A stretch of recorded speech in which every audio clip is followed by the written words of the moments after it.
बाप अपने बेटे को न्याय दिलाने के लिए दर दर भटक रहा है। दर दर भटक किस लिए रहा है? क्योंकि जो मनगवा की पुलिस है, मनगवा का थाना है, वो अब लापरवाह हो चुका है, कामचोर हो चुका है। दरअसल ये मनगवा से आए हैं, इनके बेटे को गांव के ही कुछ लड़कों ने, या यूँ कहें कि कुछ अपराधी प्रवृत्ति के लोगों ने मारा। न केवल मारा बल्कि चाकू से घोंप दिया। उसके बाद ये बच्चे का मेडिकल करवाते हैं। मेडिकल होने के बाद जब थाने में मेडिकल रिपोर्ट पहुंचती है तब जाकर एफआईआर होती है और उस चाकू जो हमला हुआ उसका इस एफआईआर में लिख दिया जाता है। इसे एक पन्ने एफआईआर में उसकी पूरी कुंडली लिख दी जाती है, अपराधी और जिसके साथ अपराध हुआ है उसकी भी। लेकिन एफआईआर होने के महीनों बीत जाते हैं लेकिन अभी तक उस पर कार्रवाई नहीं होती है।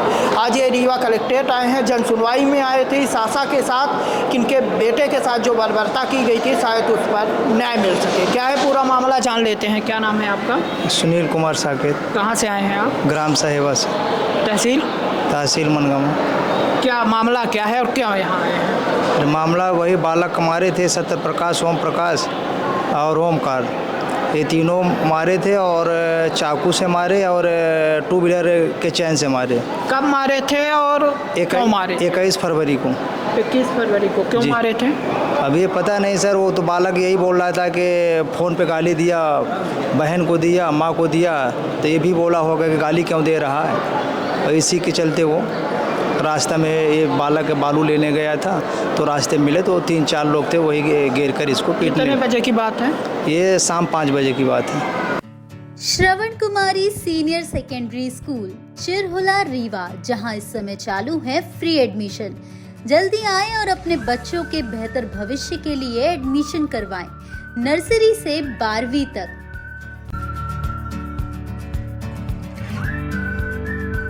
गांव के ही आरोपी हैं कि? गांव के ही आरोपी हैं। हाँ जी।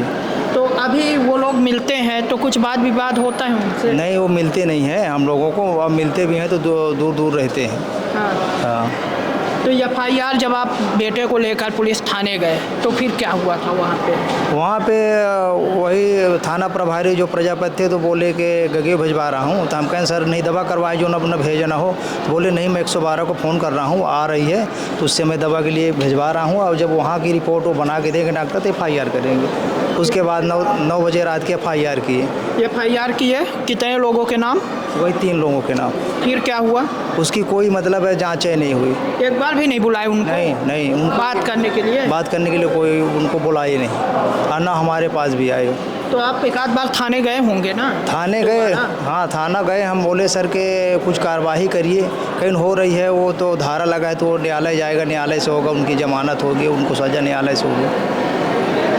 उनको एक बार भी नहीं बुलाया, गिरफ्तारी नहीं हुई? हाँ, गिरफ्तारी नहीं हुई। आज भी वैसे भाग रहे हैं। सोचिए, एक अपराधी अपराध करता है लेकिन वो आज़ाद घूम रहा है, आज़ाद हवा में सांस ले रहा है। सोचिए अपराध पर लगाम कैसे लगेगी। यदि अपराधी ऐसे ही खुले सांड की तरह घूमेंगे तो अपराध पर कभी लगाम नहीं हो सकते और इनके जैसे लोग प्रताड़ित होते रहेंगे, दर दर भटकते रहेंगे, सिर्फ इस आशा के साथ कि आज नहीं तो कल न्याय मिलेगा। लेकिन न्याय मिलने में इतना वक्त लगता है कि जो न्याय एक दिन में मिल जाना चाहिए था वो वर्षों नहीं मिल पाता।